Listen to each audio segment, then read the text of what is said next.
le rapport du secrétaire général sur la République centrafricaine. Et je donne maintenant la parole à Monsieur Jean-Pierre Lacroix. Merci, Madame la Présidente. Excellences, Mesdames et Messieurs les représentants, ambassadeurs, membres du Conseil de sécurité, je vous remercie de me donner l'occasion de vous faire part de la situation en République centrafricaine, conformément au rapport du secrétaire général en date du 13 juin, ainsi que sur les développements ultérieurs. Je souhaiterais commencer par exprimer mes plus sincères condoléances à la République centrafricaine, aux familles endeuillées ainsi qu'aux blessés à la suite de l'incendie tragique survenu hier au lycée Barthélemy Boganda à Bangui. Ce drame, causé apparemment par un dysfonctionnement électrique en pleine période d'examen du baccalauréat, a coûté la vie à 21 personnes, dont 19 jeunes filles et le président de l'établissement. Des dizaines d'autres ont été blessées, certaines dans un état critique. La MINUSCA reste pleinement engagée aux côtés des autorités nationales et est préparée à fournir tout soutien nécessaire pour répondre à cette stratégie et venir en aide aux personnes affectées. Madame la Présidente, il y a 6 jours, une patrouille de la MINUSCA a été attaquée à An-Sissia, à 34 km au nord-est de Birao, alors qu'elle menait une opération en réponse à des signalements d'attaque d'éléments armés soudanais contre des civils. Des éléments armés soudanais présumés ont ouvert le feu sur la patrouille, entraînant la perte tragique d'un casque bleu zambien. Je condamne fermement cette attaque et présente là aussi mes plus sincères condoléances à la famille de la victime ainsi qu'au gouvernement zambien. Un autre casque bleu zambien a d'ailleurs été blessé et est en cours de traitement. Je réitère mon appel aux autorités centrafricaines afin qu'elles ne ménagent aucun effort pour enquêter et traduire en justice les auteurs de cette attaque odieuse. L'année en cours revêt une importance particulière pour la République centrafricaine, alors que le pays se prépare à organiser des élections locales, présidentielles et législatives. Si la tenue en temps voulu des élections présidentielles et législatives constitue une exigence constitutionnelle, le gouvernement a constamment manifesté son engagement en faveur de la tenue des élections locales, lesquelles constituent un élément fondamental de l'accord politique pour la paix et la réconciliation signé en 2019.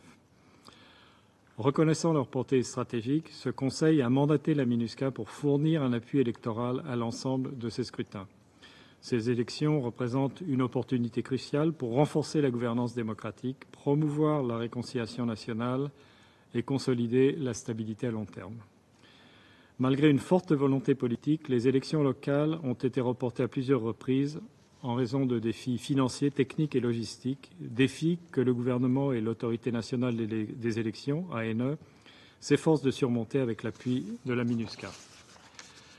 Comme l'indique le rapport qui vient de vous être transmis, d'importants efforts ont été déployés pour faire progresser la révision du fichier électoral grâce à une inscription à l'échelle nationale. Ce processus s'est déroulé sans incident sécuritaire majeur, témoignant d'une collaboration efficace entre les forces de défense nationale centrafricaines et la MINUSCA, ainsi que de l'intérêt de la population à participer au processus politique. Toutefois, la publication de la liste électorale définitive, initialement prévue pour le 29 mai, est en attente en raison de difficultés techniques. Ces retards continuent de perturber le calendrier des étapes préparatoires aux élections locales, qui restent à ce stade officiellement prévues pour le 31 août. Nous encourageons le gouvernement et l'ANE à poursuivre leurs efforts pour relever ces défis en étroite collaboration avec les Nations unies. Compte tenu des retards rencontrés, une communication officielle du gouvernement et de l'ANE concernant la suite du processus, notamment d'éventuelles nouvelles dates des élections locales, est désormais essentielle. Le processus électoral est à un tournant délicat. Il est essentiel de préserver les progrès réalisés, de mobiliser les ressources nécessaires et de prévenir tout revers.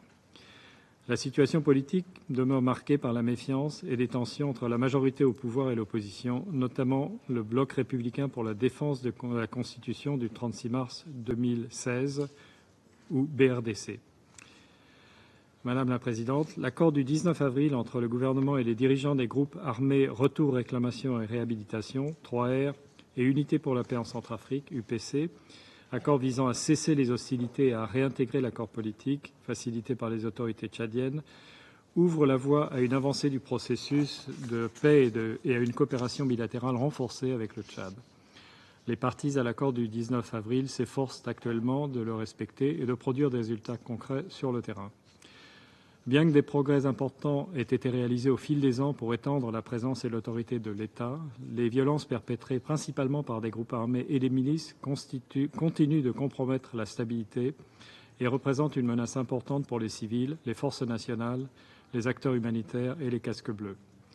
Le gouvernement continue de collaborer avec la MINUSCA et ses autres partenaires pour étendre et renforcer sa présence sur l'ensemble du territoire et améliorer la sécurité dans les zones frontalières grâce à une coopération renforcée avec les pays voisins. L'inauguration du poste des forces de défense centrafricaines à Membéré, dans la préfecture de Limpende, a été réalisée avec l'appui de la MINUSCA dans le cadre de la mise en œuvre de la politique nationale de gestion des frontières. Ces efforts doivent être accompagnés d'un soutien continu et soutenu de la part des partenaires internationaux et doivent s'appuyer sur des avancées continues dans la gouvernance du secteur de la sécurité afin de permettre aux institutions sécuritaires de protéger efficacement la population. Malgré ces efforts, la situation sécuritaire demeure fragile dans les zones frontalières. Au nord-est, dans la région frontalière avec le Soudan, l'instabilité est caractérisée par le débordement du conflit soudanais, y compris par des incursions de groupes armés. Au sud-est, l'instabilité est marquée par les exactions commises par le groupe Azande Anikbigbe, ou AKKG, dont certains membres ont été intégrés dans un processus de recrutement parallèle au sein des forces armées nationales et ciblent désormais la communauté Peul, les forces gouvernementales et leurs partenaires, ainsi que la MINUSCA. Lors d'une de ces attaques, le 28 mars, près du village de Tabané, dans la préfecture du Haut-Bomu, un observateur militaire de la MINUSCA, originaire du Kenya, a été tué lors d'une patrouille de protection des civils. Il s'agit de la troisième attaque depuis février 2025 ayant entraîné la mort d'un casque bleu. Je condamne une nouvelle fois cette attaque avec la plus grande fermeté et présente, là encore, mes plus sincères condoléances à la famille du casque bleu ainsi qu'au peuple et au gouvernement kényan. Nous saluons les efforts du gouvernement centrafricain pour identifier et poursuivre les auteurs de ces actes odieux qui doivent répondre de leurs actes. Madame la Présidente, en ce qui concerne les droits humains, la situation à RCA demeure préoccupante à la lumière des violations, des exactions qui persistent, notamment les actes de violence sexuelle commis sur fond de conflits et de graves violations des droits des enfants. Le gouvernement, avec l'appui de la MINUSCA, poursuit ses efforts afin de développer les mécanismes de justice transitionnelle dans le cadre de la lutte contre l'impunité, sachant qu'une période électorale essentielle s'approche. Des efforts supplémentaires s'imposent pour remédier à ces violations persistantes, à ces exactions, pour élargir l'espace politique et civique, pour garantir un pied d'égalité pour tous les acteurs du processus électoral. Des progrès ont aussi été réalisés en ce qui concerne l'application du principe de responsabilité et la Cour pénale spéciale qui joue un rôle de premier plan dans le cadre de la lutte contre l'impunité et la justice transitionnelle. Le 19 juin, la Cour a rendu son troisième verdict dans le cadre d'un procès portant sur des affrontements de mars 2022 entre Andélé, entre deux factions, le Front populaire pour la renaissance de la Centrafrique, FPRC.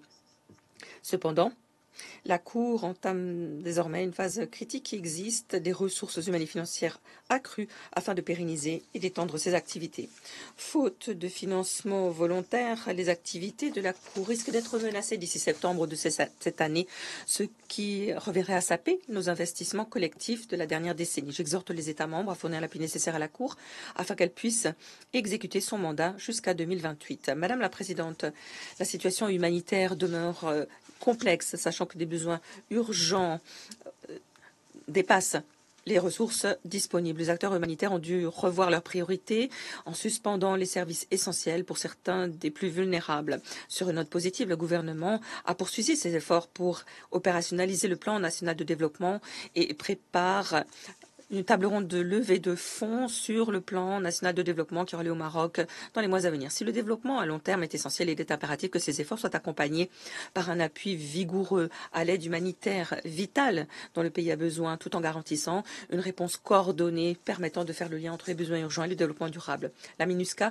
a réalisé des progrès importants dans le cadre de son renforcement de la coopération avec les autorités nationales et le secteur privé afin de recenser les possibilités d'implication locale accrue dans la chaîne d'approvisionnement. Dans le même temps, les partenariats institutionnels sont en train d'être renforcés pour accroître les capacités nationales en matière de normes d'achat et de facilitation du commerce. Ces efforts contribuent à la création d'emplois, renforcent les marchés locaux et participent aussi de la croissance du secteur privé, de la résilience économique dans le droit fil des priorités nationales.